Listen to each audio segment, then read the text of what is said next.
Well, shit. I actually had an episode planned to go live, and I'm going to delay that until next week because I just saw the news. Cassidymoen's passing. In Tark, in the main ALTTPR Discord, there was an announcement by VTorp. It says, to the ALTTPR community, we were left bereft yesterday morning with the news of the passing of Cassidymoen, as relayed to us by his family. Cassidy was known to many of you as a fellow racer, but he also served as a late but potent addition to the development team. His work behind the scenes laid the framework for many of the newer features you've been enjoying, as well as for ideas not yet implemented. In addition to our project, Cassidy was an avid hacker in general who enjoyed Super Metroid and Final Fantasy IV Free Enterprise. He was also an important person in the 216 community, very active, listened to the show, and would engage in some really fun conversations and really enjoy his music takes. Like, we have created a bunch of 216 playlists, and he would always contribute and always loved his eclectic music tastes. And it just sucks. I don't know the situations or cause of death, but I'm really sad. I'm really sad and heartbroken, as I really appreciate who he was, what he brought to the community, and just who he is as a person. So I'm re-releasing his episode from 2003 that we recorded. Yeah, I'm really bummed, really sad to hear this news. So don't delay in telling your friends and family and the people that you love how much you love and respect them while they're still here, because you never know when the time's up. And yeah, just really heartbroken over this news. There'll be a new episode of 216 coming out next week. But, in his memory, listen to his story here that he was able to tell on my show. I feel lucky that I got a chance to talk to him and share his story.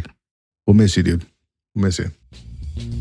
All right, Cassidy, thanks for coming on the show, man. Super excited to chat. And, we've known each other for quite a bit. You hang out in my streams.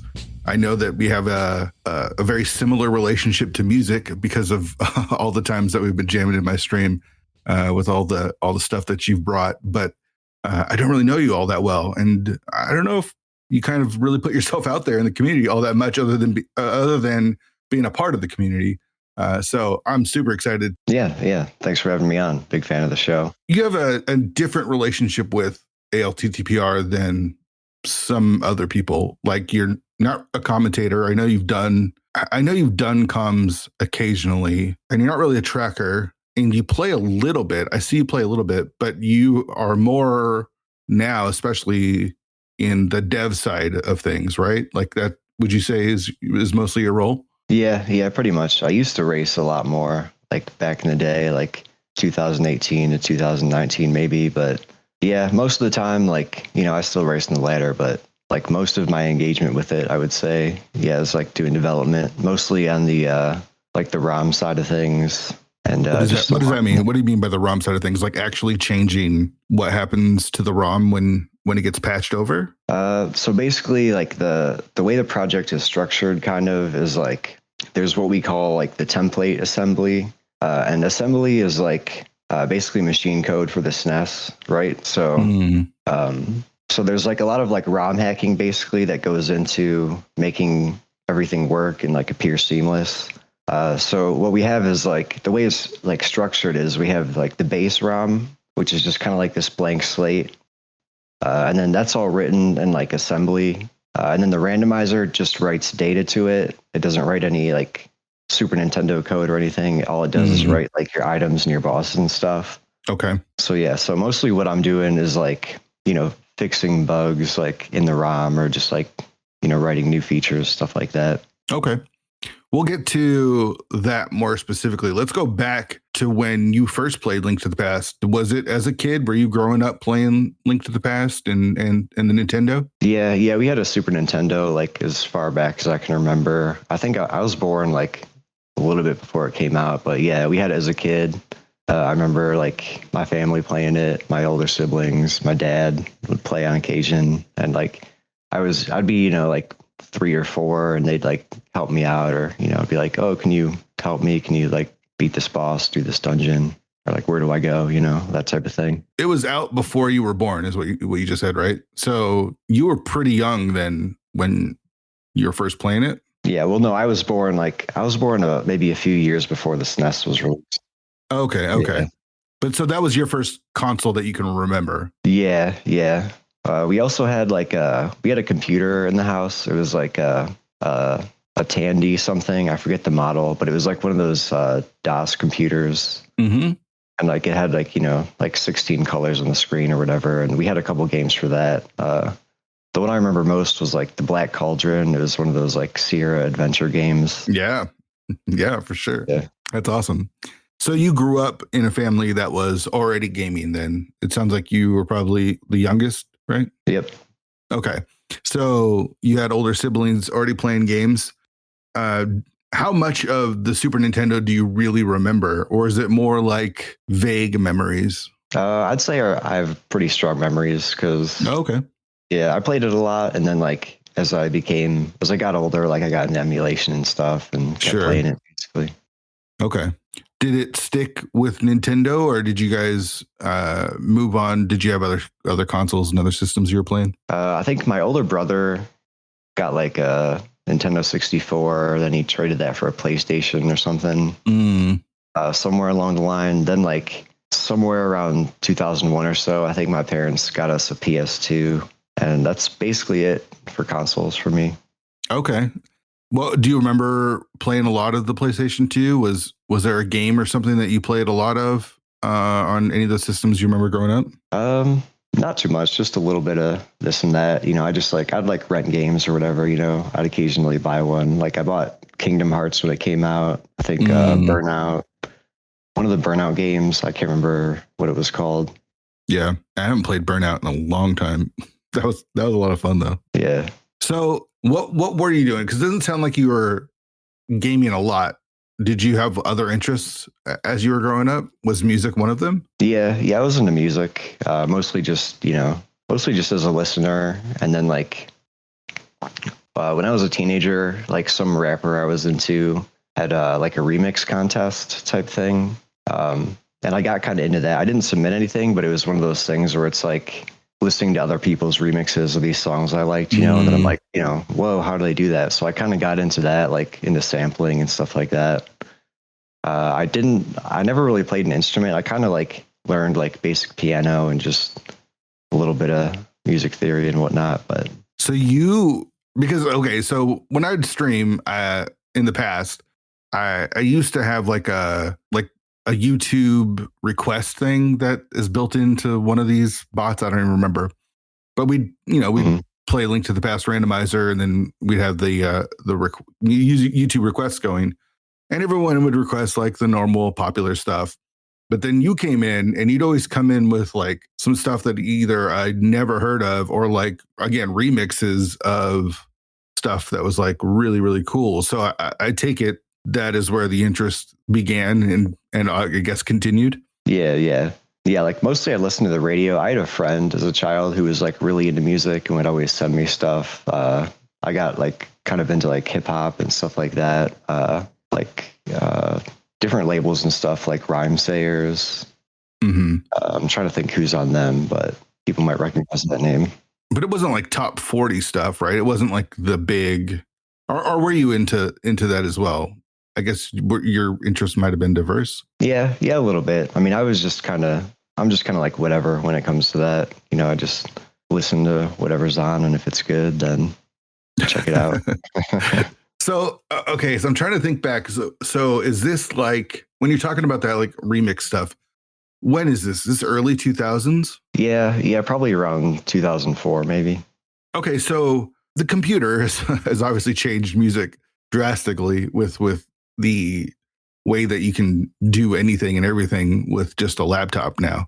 But in 2004, early 2000s, it wasn't as readily available. So What were you using to start learning how to remix? I can't remember. The first thing I used was just some random freeware like thing, like a tracker, I think it's called, where like it has like the grid, and then you can like set your tempo, and you can like line up your samples and instruments and whatnot. Sure. I can't remember what it was called. Then I got into like Fruity Loops, I think. Yeah, and, like, that was the one I did too. Yeah. I had a pirated copy of Fruity Loops because one, there was poor. There was no way I could afford it, and everything was pirated back then. I don't know about it. Still might be. Like I haven't used a torrent. I don't even know if that's still a thing or not. But in the days of Napster and torrents and stuff, like you're getting all your software free. Now I pay for it because I'm a responsible adult, I guess. But man, Fruity Loops, man, I spent so much time learning how to use it, and then just creating like tons of like different tracks and stuff. Oh yeah. I pirated all that stuff too. Like probably like hundreds, thousands of dollars worth of stuff. Right. Like Yep. Totally. Kind of funny to think about now. But yeah, it is really fun. Yeah, like you can they've got like all the little synths and stuff and all the little knobs and whatnot, and then like if you have a sample or something, you can kind of like, I haven't used it in a long time, but as I remember, you can kind of like see the little waveform or whatever it looks like and try to like line it up, all that stuff. Yeah. So that's what you were doing then, just kind of getting into trying to remix. Were you making your own music, or was it mostly sampling stuff and remixing stuff? And yeah, mostly sampling. Sometimes I'd play with little like instrument presets and whatnot, but I really liked the idea of just like, kind of just chopping up different stuff and then like, sort of making like a pastiche, or just trying to like, like you hear something cool, and it's just like a single bar or just like one little hit. And you're like, oh, maybe that, I could take that and just do whatever, Right. It's like you've got 1,000 different puzzles and you just dumped out all of the pieces together.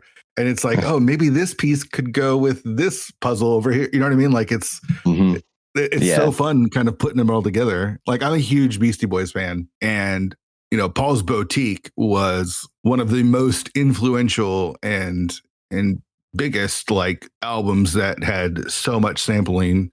Like De La Soul is another example of a band that I'm a big fan of, who took sampling and did really unique stuff with it. Right? Like you could always do what like Puff Daddy did, which is just take a song and sample it and kind of try to slightly remake it. But I was always fascinated by, like a lot of the stuff on Paul's Boutique, where it's like just tiny little bits and pieces here and there that are like all woven together to make just some crazy cool stuff. Oh yeah.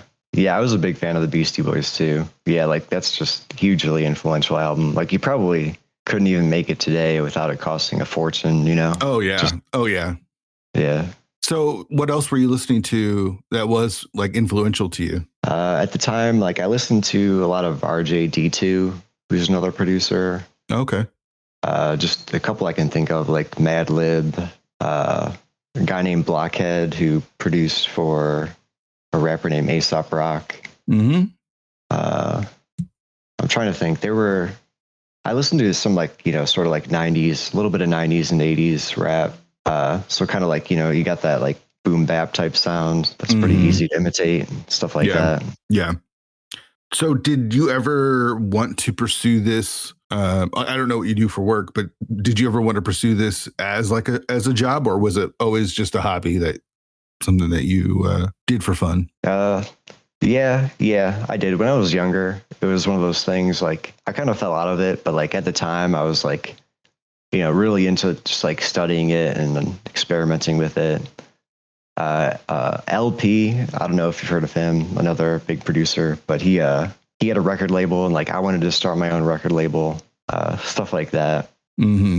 I actually, when I was in high school, I actually did produce like a little CD that I just like burned, 50 copies or whatever on my little CD burner we had. I made some shirts too. That's awesome. It was a nice little hustle. It wasn't like, it wasn't great. It wasn't winning any awards or anything, but it was a lot of fun. I mean, everyone starts somewhere, right? Like I was all through high school and even in my early 20s, I was in rock bands just trying to make music because it was fun. It never went anywhere, but I look back on this time and, you know, it was a lot of fun. Mm-hmm. I wish that I had access to like GarageBand. You know what I mean? Like you buy a Mac out of the book and you've got like GarageBand and it's got samplers and it's got drum machines. It's got everything. You know what I mean? Like everything to record, plug and play basically. And I remember, and this is like, gosh, maybe 2000, 2001, we set up a Sony mini disc in the room with a mic to record, just to record us live, because it was not easy to get it into a computer, you know, back then. But yep. Yeah, it was good times. Yeah. I think I had a little like karaoke mic. I don't know. It was like a little $5 thing from the thrift store or something. But it had the little jack that I could plug into my computer.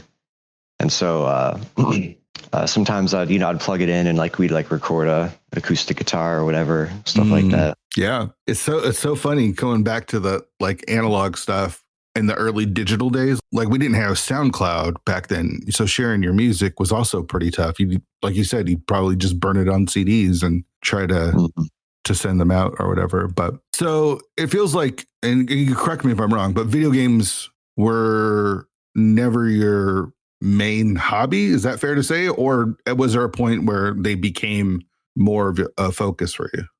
They were kind of a hobby, or like they kind of have been like over the years. When I was younger, I think I played a lot more just because like it was something to do, I guess. I mean, I was kind of like, the video game kid in my family, sort of. But okay. I remember like my older brother's friends from the neighborhood would come over and like they'd be playing Mortal Kombat or Mario Kart, and I'd always be bothering them to like let me get a turn in, stuff like that. Yeah. My one childhood friend, like he was really into video games, so I'd go over his house, we'd play whatever. He always had like a bunch of consoles and stuff. But I wouldn't say it probably wasn't like my main hobby. It's just something like I've kind of been into.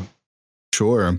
What about the development side? Because we'll get to that with Link to the Past Randomizer. But when did you get interested in the development side of video games? I don't think I was ever really that interested in video game development in particular. Just one of those things like, it'd be cool to make a game. I actually never really did any programming or knew anything about programming until I started playing the randomizer.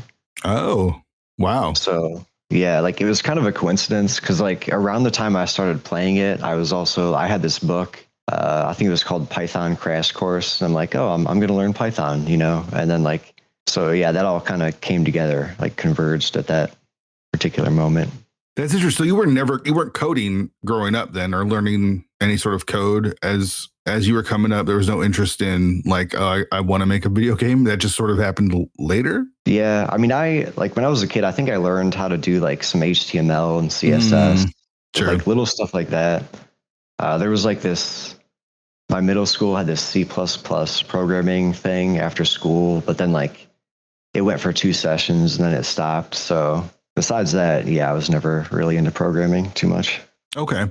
You played video games as a kid, but it's not your focus. Like a lot of the people that I have on the show, it's like video games were their life. You know what I mean? Like they're playing them all the time. It sounds like you just kind of did it casually here and there to play with and hang out with your friends. That's fair to say? Yeah, kind of. I mean, I'd play by myself too. I'd buy like a game here or there and then just chill like in the evening or whatever. But for the most part, yeah, probably. It doesn't even sound like you were like a big like Nintendo fanboy or anything. Yeah. I was never really into any like particular console or franchise or anything. I just kind of like, if it was fun, I played it, that type of thing. Mm-hmm. And you said you never went past the PlayStation 2 as far as consoles go? Yeah. I mean, I played like other ones, obviously, just at a friend's house or whatever, stuff like that. But you never picked one up, right? You don't have a Switch. You never went with like an Xbox 360 or got into any of that stuff? Yeah. I mean, I've thought about it, but it's one of those things where it's like, I don't know. It feels like kind of a commitment, like if I buy this console, now I have to play a bunch of games. So it doesn't sound like something that you're looking to really spend your time doing. So I take it the retro stuff was kind of always piqued your interest then. So is that fair to say? Like you kind of always look back playing like emulators and stuff? Yeah, that's been pretty consistent like throughout the years. Like my one childhood friend I mentioned before, I remember him, him being like, hey, like you can there's this thing called an emulator, and a thing called a ROM. Like, I'm like, holy shit, like that sounds awesome. I'm gonna try Yeah. that. Yeah. And then like later on, I got like a little bit into ROM hacks, kind of, one of those things. Like every now and then I'd play, like, it'd be like, I wonder if there's any good ROM hacks for, Zelda or Final Fantasy VI, something like that. I'd give that a shot. Is there any good ROM hacks for Final Fantasy VI? That's a good question. I think I'm trying to remember. I can't think of any offhand. There's probably a couple that I played one just recently. I can't even remember the name of it, but it was kind of like the premise was basically like a vanilla expanded type hack where it's sort of like the vanilla game, just with more stuff. And then I don't want to say what the actual gimmick was because it's a spoiler, and I know you're probably going to play it soon, but there was sort of a gimmick where like you get this one extra character who you didn't have in the original game. But it was kind of, it was just, but yeah, other than that, I'm not really sure. I can't even think. There's one called Brave New World, I think, but I don't know if it's good or not because like all my friends who are into RPGs are like, it either sucks or it's great, so. Sure. Were you into the Final Fantasy stuff? That I've started playing 4, almost done with it. I just got to the moon, and I've had a blast. Getting into that. Were you ever into the Final Fantasy stuff? Yeah, I was into it. We had Final Fantasy 4 for our Super Nintendo. It was called 2. Yeah, in the US, of course. But so yeah, we had that, and then I played it like before I could even really read or understand like what was going on, Yeah. So you got your ass kicked a lot? Yeah, I'd always run away from battles, and like I knew because like my brother's older friend would be like, oh, like if you run away from battles, you lose money, and I'm like, well, I don't want to fight random battles, so but That's funny. But yeah, we had that, and then eventually I got old enough to like make my way through it, and then at some point, one of my sisters-in-law who like worked at a video store or something that went out of business gave me a copy of Final Fantasy VI, like in the box, which was cool. Wow, yeah, that's cool. I think that was like probably my favorite game, like at the time, maybe even still today, because it was the first game where I was like the actual story, like the narrative and all that actually like really kind of impacted me like emotionally, or I became really invested in it, Yeah. I'm excited to play it because everyone's talked about how good 6 is. Like I was hesitant to jump into it just because I've never played Final Fantasy. And you know how like when someone builds something up, it's hard for it to reach the height of the buildup. And so, I jumped in into Final Fantasy 4 because that was what everyone recommended on the Discord. And I'm glad they did because it's a lot of fun. And I think the story is really interesting. I'm having fun with it. But it feels like everyone agrees that 6 is the best. So after like getting into 4, now I'm like really, really looking forward to what 6 has. I am a little nervous about it living up to the expectations of that everyone puts on it. But yeah, a lot of it's probably nostalgia. I realized as I got older, like parts of it were kind of bad or flawed, but like in a way I couldn't really understand because I wasn't like an RPG head really, But yeah, I think like in terms of like the actual story and like the set pieces and just all of that, it's really, really great, I think. Yeah, I'm excited to check it out. So when did you find Twitch in speedrunning? Was it through YouTube? Was it through something else? Did you ever have an interest in speedrunning yourself? I didn't. I never really had an interest in speedrunning. It was kind of one of those things like, I feel like sometime in like the early 2010s maybe, or like late 2000s, there'd be like one of those odd articles where it'd be like, someone just beat Super Mario Bros. In 5 minutes or something. And you're like, whoa, how'd they do that? It was like its own genre sort of. But I never really got into it until like the later 2010s. I forget why exactly, but I was just like, I'm going to look up a speed run of Final Fantasy VI. And so I saw a GDQ run by Puexel and Essentia. It was like a co-op 100% run or something. And it was like 8 hours long, but I watched the whole thing like in a bunch of sittings. And so I was like, oh, this is pretty neat. And it looks like they're doing it for this marathon thing, So I sort of became aware of it or got into it a little bit that way. That's cool. As far as Twitch, yeah.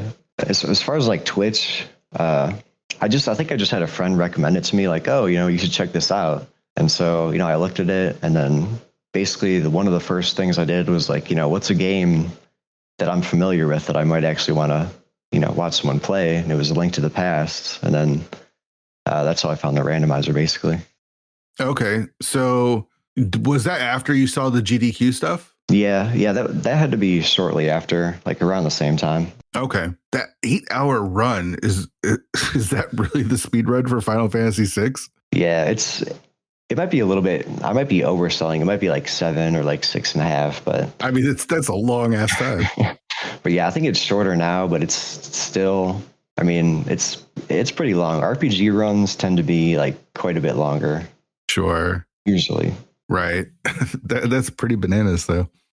I never thought about looking into the speed runs, like, again, because it's so brand new for me now, the early Final Fantasy stuff. But damn, it's a long ass time. Okay, so do you remember who you first saw when you turned into Link to the Past? Yeah, there was a streamer. I'm not sure exactly how to pronounce their name. It's like Zhao Mei Lin, I think. Okay. And I think they're sort of like around. They don't really race or anything. I haven't like seen them around, but I know they play like Zelda 1 maybe and SMZ3 nowadays. But yeah, I just saw that, and it was just kind of basically what it said in the tin. It's like, oh, hey, game's randomized, What was your initial impressions of the randomizer? I mean, I guess I liked it because you're still here. Yeah. Yeah. I mean, I just remember being like, at first it just seemed like this neat thing because I'd like replay A Link to the Past, maybe once every 2 or 3 years. I'd just sit down and be like, I'll play this. And I think this was around the time, like a little bit after I had done that, maybe. And so I'm like, okay, I'll try this out. It looks like a nice little puzzle. And so, I'd play a seed in a few sittings usually. I didn't even know people raced it at the time. It like never even occurred to me. But I mean, you know how it is. Like you do one, then I'm like, okay, it's randomizer. So if I do another one, it's different. So I'll give that a try. And then like, it kind of became one of those things where like, I just start one maybe a few times a week. And then I just never stopped, I guess. And here I am. Yep. So you're trying it out. What about the racing scene? When do you start getting into racing it for yourself or even watching races? I think I might have discovered racing. Like, I think I saw that streamer doing like a casual race in voice chat. And that was the first time, like, I ever saw racing in general. But then like, just looking through the Twitch category one day, I think I found a speed gaming race. And that probably led me to the 2017 fall tournament, which I started watching like religiously. Okay. Yeah. With that tournament, were you just on the sidelines or did you volunteer or did you even like look into the community or was it just, I'm just going to watch it? I mostly just watched it. I don't think I was on Discord or I wasn't super active. Like I had no idea, where, any community hubs or anything like that were. And so, I mean, I just like, I'd look at the speed gaming schedule, I'd look at the brackets, I'd be like, it kind of became one of those things where I sort of like, try to plan it out or like catch a race whenever I can, and then somehow, I don't remember, eventually I joined Discord and maybe I joined the server, but I wasn't that active. And then like, I think I only kind of got involved with the community around like the spring 2018 tournament. Did you get involved by racing? Yeah. Okay. That's when I started racing. Yeah, like maybe a couple months before that. So tell me, because I don't see you race a lot. I've seen you race, just not a lot. What's your relationship with racing when you first started and then how it's evolved to where it is now? I think at first it was like a little more casual. It was kind of one of those things where I was like, playing the game more. And then like, as I was watching the tournament, kind of picking up stuff from that and like thinking about, how they were playing and what they were doing and all that. But then like, I feel like I kind of became sort of competitive eventually. But then like, I don't know how to explain it. I think I just don't have that sort of sense of urgency or like whatever it is that makes you, whatever it is. Yeah. It makes you want to like win the tournament, I guess. Sure. But like it's really fun, I think, to like, theorize about the game and even to practice, like to review, your VODs, other people's VODs, and like drill rooms and all that stuff. But then like it's just that one thing, like when you're in the race, and you just want to, I don't know, I just don't have it, I guess. So yeah, I kind of fell off.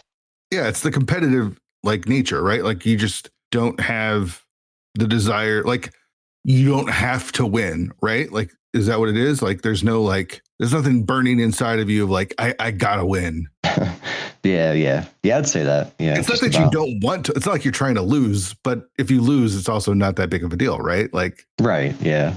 Okay, so when you were growing up, did you have anything that was competitive? Like, did you play sports, or even when you were playing video games with your friends? Was there a sense of competition, or was it always just pretty casual? For the most part, with me and my friends, I think it was pretty casual. As far as sports, I played some football. I think when I was in junior high, I did like football, wrestling, and track. Oh, okay. So I was kind of competitive at wrestling, but I went to like a much smaller, like, D3, D4 school or whatever. So I think I got like third in our conference or something, but it was really, light on competition, basically. Yeah. Yeah. Like at the time, it's like, I was into it. I did have that sort of drive, but it just, in hindsight, it was kind of like, not that big of a deal. Right.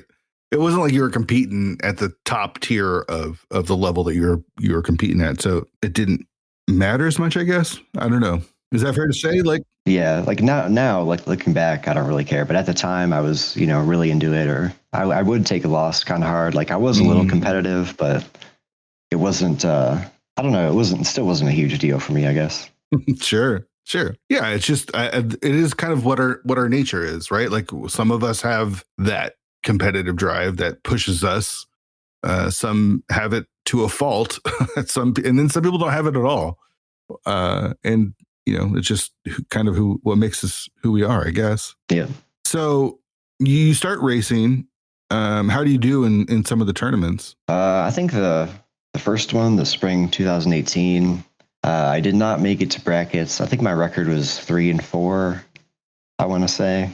That's the big 512, right? Right. Yeah. Okay. So yeah, I think the farthest I've ever made it in like a main tournament is groups. But I never really, I'm trying to remember, like I've gotten a couple wins in like the group stage and that's it basically. Okay. So you've qualified, you just haven't made it past the group stage is what you're saying. Right. Yeah. Okay. Were you okay with that? Were you like satisfied with your placement in the tournaments? Overall, it's disappointing, like we were just talking about, but just one of those things. You weren't losing sleep basically. Right. Okay. So as time progresses in the LTTPR community, do you find like a group of people to, I don't know, befriend, or because it feels like to me you're kind of like a lone wolf. Like you kind of like to pop in here or there, but you're not like in one of the groups. Is that fair to say? Like, it feels like you're kind of all over the place, but you're not really like, I don't think you're in 40 bonks and you're not like with PogChamp, and you know what I mean? Like there's all these different, like, I guess cliques within the community, but it feels like you're kind of a loner and not in the, that sounds so bad, but I'm not meaning it in a bad way. Just a lone wolf. Is that fair to say? Yeah. I know what you mean. Like I'm kind of here and there. I like to come and go, talk a little shit, that type of thing. And then, yeah, that's exactly what it is. You come in, you talk a little shit, and then you pop out, and then you pop in here and there. Yeah. I think that's kind of your relationship. And that's, I take it that's what you enjoy. Like you're not here to like be friends with everyone. Is that, I'm making you sound like an asshole. That's not what I'm trying to do. Oh no. You're right. Like, I mean, I think I hang out with people. Like I'm in the 40 bonk server, and I think there's a couple. I'm like in some random servers, and I'll like hang out and chat and maybe play some Among Us or some Jackbox or whatever. Like. Mm-hmm. But yeah, most of the people I hang out with, sort of adjacent, are like RPG speedrunners, just kind of by coincidence, I guess. Okay. That makes sense. So, I mean, it's just one of those things. I don't know. I never really like, kind of like you said, I was never really like looking for friends, I guess, or I never fell into a groove, but if it happened, it happened. So Sure. that type of thing. Yeah, I mean, like, I feel like you'd pop in on my. I don't know what group I'm, the 216 group. I don't know, but it was before 216. It feels like you'd hang out in my stream a lot when we were, doing a lot of the music stuff, and I think you might even played some Jackbox and stuff with us. So I don't even know what my group would be considered, but it feels like you were definitely friendly with the people over there. Yeah. I remember I used to hang out in that casual rando Discord. I think. Oh yeah. Bunch of folks were in there, but yeah, that's kind of what I did. I just hung out in your stream, hang out in random streams, and then bounce basically. Yeah. That's cool. It's who you are. So when does the idea even of helping out with development begin? Like you mentioned that Python book. Was the idea like maybe I can help out with rando, or was there something else that made you want to learn Python? I think it was just kind of a general interest, and I just kind of happened to like get the book at the same time I was playing. But in terms of like A Link to the Past, I think what really made me get into it was when they came out with inverted mode. Yeah.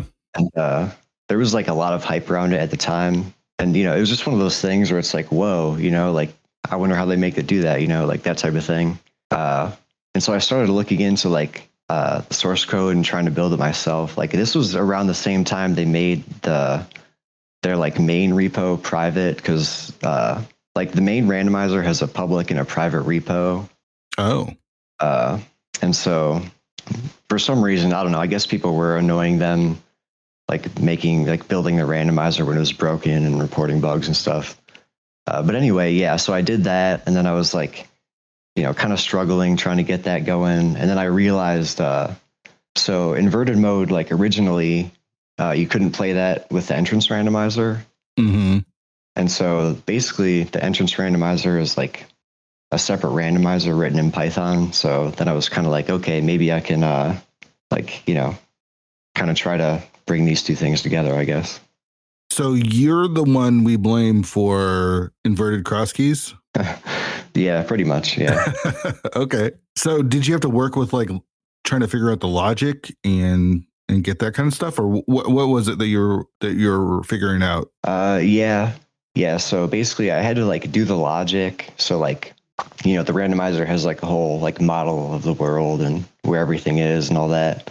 So you have to do that part, and then you have to figure out like how to make like writes to the ROM. Like you have to write these bytes and those bytes for whatever, just to change stuff. So it was a lot of experimenting then. Yeah, basically. I wasn't really I'd written like a couple little like toy programs and stuff, but I wasn't even that experienced in Python. So I was just kind of like trying to copy what they did for the regular mode, and then kind of just change that, I see.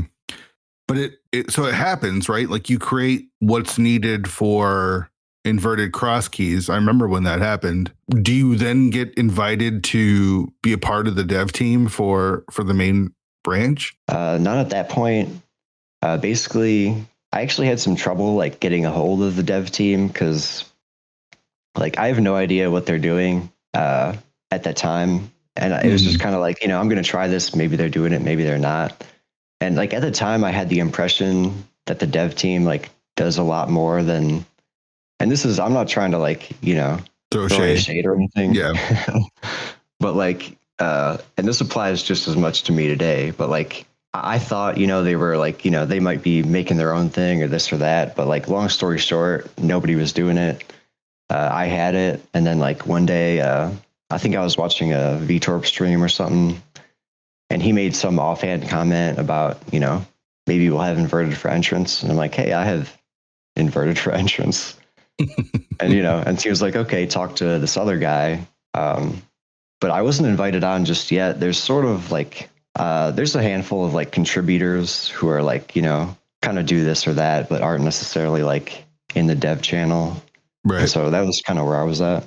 Okay. So when you finished the inverted entrance, inverted cross keys, did you feel like you had a pretty good grasp on what you were doing? Like you felt like, how long did it take for you to put it all together? I'd say probably a few months. I can't say like exactly how many hours I put in, but like it took a long time because it was like, you have to like shuffle all the entrances, and then like if one entrance is wrong, you get this error, and then you got to like, figure all that out. But I'd say like from start to finish, maybe like 3 or 4 months, maybe. Okay. Were you feeling more comfortable then as someone working in the coding and the development of the game? Yeah, a little bit. I was still pretty inexperienced. Like it was pretty bad initially, just like in terms of bugs or like little weird things. But so yeah, even after I like, got it merged in, I still had to like, fix a bunch of stuff, or someone else had to fix it, that type of thing. So at the time, kind of, but not necessarily. Sure. Now, correct me if I'm wrong. I want to say that you came to me with an idea of an actual like ROM hack of ALTTPR. Is that right? Or am I misremembering something? Yeah, were you thinking about doing a ROM hack? Yeah. I made like a little like ROM hack based on the randomizer base ROM, basically. And then I think I sent you like a advanced copy sort of for feedback. Right. Yeah. I don't know if you remember playing it. I have real vague memories of it. I think the only thing I remember was you told me like the flute was in the Turtle Rock, like one of those chests behind the torch. So you hovered to it, something like that, maybe. Okay. But yeah. I kind of took like a lot of my knowledge from working on the entrance randomizer and kind of, just sort of applied it to that. Tried to make like some custom stuff too. What happened with it? Did it just not go anywhere? Did you not finish it? I finished it, and a few people played it. They said it was okay. Like that was basically it. It wasn't anything super great. It had a gimmick, actually. I think the gimmick was like you could use the mirror all the time, basically, just to go either way. Okay. Do you have any desire to make a full like Link to the Past randomizer ROM hack? Maybe. I think it kind of depends on like. I don't know. You need a really good premise, I think, to make like you need something that like sets it apart. Kind of like, I think like Key Sanity started out as a little like Play-Doh ROM hack type thing. You really need a good hook, I guess, is what I'm saying. Okay. So I'd have to think of something like that. Okay. So what then gets you onto the dev team? Time? Is it just time? Partially, I think like I had a decent track record. I had a sort of relationship with Synac. Like we were pretty friendly. We were on good terms. I think the thing that got me onto it though was like when I started getting into SNES programming. I wrote this little feature. I wrote the reduced flashing feature, actually. That's on the website. Yeah, that's awesome. And yeah, so yeah, that was just, I was learning it, and it was like not quite trivial, because it has to be like, and I don't know if it technically is, but it technically has to be like the equal amount of cycles, whether you have the reduced flashing on or flashing. I'm pretty sure like I profiled it and tested it and all that. But anyway, like I think that doing that and then like getting that type of thing like on the front page, plus kind of being sort of consistent and like fixing my own bugs and stuff like that. Eventually Synac just messaged me and he's like, hey, do you want the dev role? And I'm like, okay, why not? You threw a big party. So what is your role now as a dev? Like, what do you see as your responsibility? What are things that you're working on? Is version 32 ever coming? I was hoping you were going to ask that, but so yeah, it's hard to say. Like, we don't necessarily have super well-defined roles, I'd say. Like, sort of, VTorp and Synac and Cat kind of run things. So I'll fix stuff with the entrance randomizer and the main item randomizer. But mostly I just I spend a lot of time working on the ROM. It's kind of hard to explain. Like, a lot of stuff I do is sort of housekeeping or just like improving the source code. A lot of boring details there. I fix like little things like, the little key sanity tracker on the bottom of the menu. Like if you press select, it shows I fixed that. Like forget what was wrong with it. Oh, it didn't like, so if you open the menu and you press select, it doesn't show that, it just closes. If you don't have any items, just like a bunch of little things like that like, nobody cares about. I recently wrote a thing that's like, that lets you like shuffle the crystals from the dungeon prize locations and put them in chests and vice versa with the items. Okay. So Did you help just like with the Ganon, the new like Ganon hunt stuff? Were you a part of that? I think Synac did most of that. I think like most of that capability was already in the ROM, so Synac just had to like write the the PHP code and whatnot. Mm-hmm. I see. So, what would you like to see happen with the ROM going forward, or with ALTTPR going forward from a dev perspective? Like, I know that there's the door branch, right? And then there's the entrance branch, which is separate. Do you want to see that stuff unified, or what do you want to do as a dev? Like, what do you see, or what are some of the things you'd like to see in the future? Yeah, I think like for me, I'd like to see things kind of unified. So basically, like you said, we have the door rando branch, and we have Randomizer, which is like this whole separate program type thing. I think what I would like to see, I don't want to get too deep into the weeds with it, but I think what we could do is like unify all of that, and we need to make the generation faster and like more capable. Because like, so right now, the door rando and the entrance randomizer are kind of slow, and like, I don't know, it's kind of hard to explain, but like, I'd like to basically allow like developers and like sort of third-party tinkerers like more tools and stuff, like to help speed stuff up. Yeah. Basically, I don't know. It's kind of hard to explain, like if you're not sort of a developer, I guess. But sure. So like, it needs to be faster. Basically, is the long and short of it. But I think what we can do is like sort of rewrite the whole thing as like a library, and then like that can basically be like shipped out to whoever, like trackers or like the door rando client, and then we can sort of unify things that way. Like trackers could, for example, like right now a tracker has to rewrite the game's whole logic in order to show you on the map like where you can reach, where you can't reach. But one thing we could actually do is like we can just publish, one thing, like one package or whatever, that just has a function that says like, give me all the items you have and I'll give you all the places you can reach, if that makes sense. Sure. How do we prevent people from cheating with that though? Like if there's too much information, or is it already there and you just got to hope that there's no tools that can parse it? So for what I mean, it's like basically exactly what trackers would do now, right? I see. This is just like in terms of like, so you have like the abstract world model, right?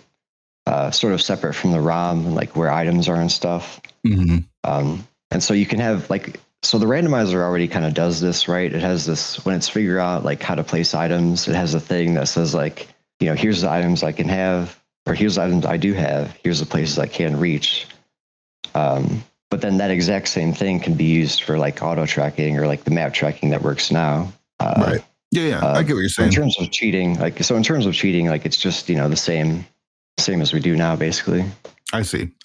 Are you working on version 32, or is that something that only like VTorp and CAT and Synac are working on? Not really. I'm actually kind of working on my own like little side project. But version 32 is mostly VTorp's thing. I think the reason it's taking so long is because like it involves describing the whole game in plain text, basically. So it's a format called YAML, which you'll be familiar with, like if you've ever looked at a Sahabot preset or whatever. So basically, like the idea is you have this plain text sort of description that anyone can edit. And then instead of like having all this stuff hard coded, like, in PHP or Python, like it's a lot harder to read and harder for like any random person to edit. Like, you just have it in this plain text format, and then your code, just takes that text and does whatever with it. Okay. So it's going to be very different, basically, is what you're saying. It's in a way, like if you want to like tinker with it and you want to like, play with is already it, there. sort of, Yeah. yeah. But in terms of like what the player experiences, it should be about the same. Sure. It will let us do some other stuff. Like I think they're working on like some new Randomizer stuff that'll be a little more convenient and let us do more stuff like, place more enemies here, there. It'll also let us do stuff like, just for an example, I don't think there's any plans for this, but you could have like a different starting location for Link. Because like, the way the item randomizer is programmed right now, like all the logic just assumes you start, at these 3 places, stuff like that. Yeah. What's your project? Do you want to share that at all? Or is that something you're keeping close to the vest for now? I've talked about it a little bit. I'm a little hesitant just because like, it's kind of like V32, like 2, because sure. I can just talk about it and then never show it. And then, Sure. But yeah, I've basically just been trying to rewrite the whole thing, like kind of like I mentioned before, rewrite the whole randomizer like as a library, and hopefully write it like pretty fast. Try to give try to make the logic and all that like more data driven and stuff. One thing I want to do is like I'd like to make the logic sort of what's called like a domain specific language, which means that it's not exactly like a programming language, but it's like something like it kind of is a programming language, but just like a small one that's like simple and easy to understand. So like, for example, you have some logic for like, say, a hammer peg, and then you have this edge, right, in a graph. And so the requirement just says like, has hammer or something. But then what you can do is like, if you have it written as this language, that's sort of like compiled to like actual code that runs the logic engine. You can actually like swap those out, right? So like you could have the logic be basically completely modular, right? And nobody would have to write any actual like, code or anything. Wow. All right. So this is coming out next month? I'd give it, a couple years, maybe. Yeah.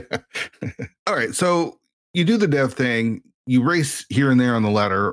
What do you feel your relationship is with Rando overall? Are you happy with where it is? Do you like your role as like a dev, as someone who races occasionally? Like are you still entering tournaments? Not really. I think I did like one qualifier for the last main tournament. Okay. So I'm not really too keen on that too much anymore.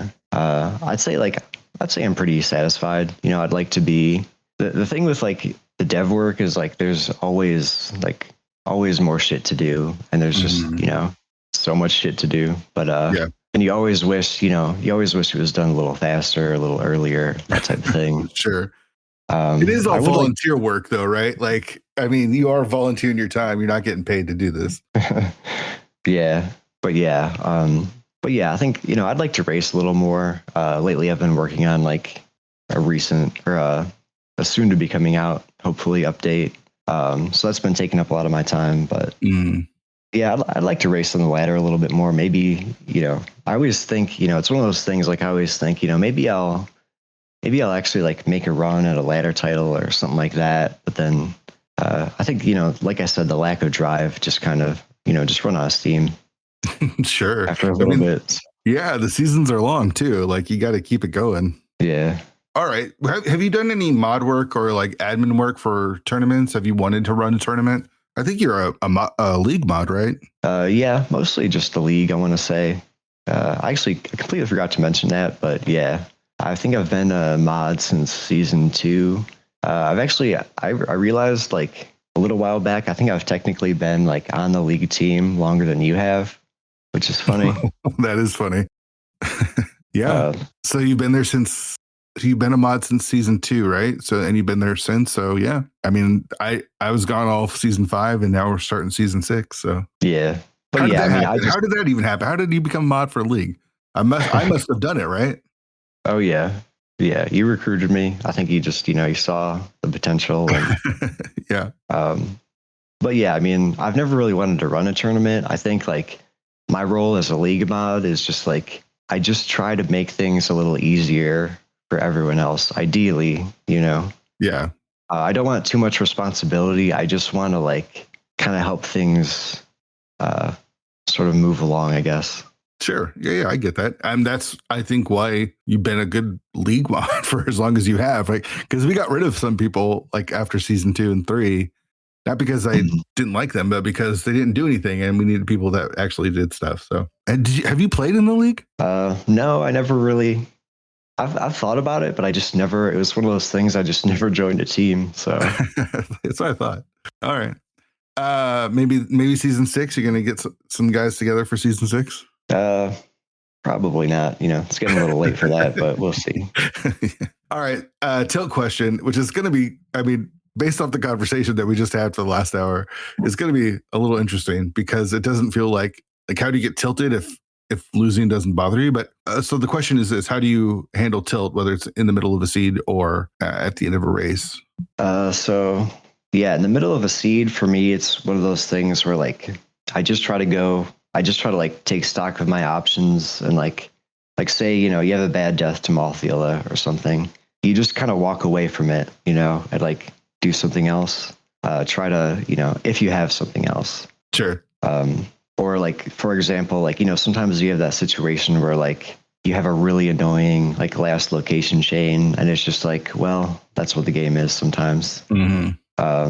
As far as afterwards, I don't know. I think I'm pretty decent at just kind of, you know, I mean, I felt disappointed or like annoyed and all that. Like, I think I'm pretty good at just kind of walking away from it though. And just like, you know, all you can do is run your race really. And then when it's over, it's over. So yeah, it's a pretty good way to go about racing because it doesn't ruin your day. Like too many times have I raced and then it's just ruined my day and possibly my week. But yeah, that's cool, man. Yeah. So you're good with the future of where Rando is, right? You feel like things are in a good spot with Tark and with the now dead council and the dev team and where everything is going with all the different branches and stuff? Yeah. I mean, I don't worry too much about it. I try not to worry too much about it, I guess. But I mean, I think, you know, things are always a little up in the air, but like for the moment, I think everything's kind of pressing ahead pretty steady. So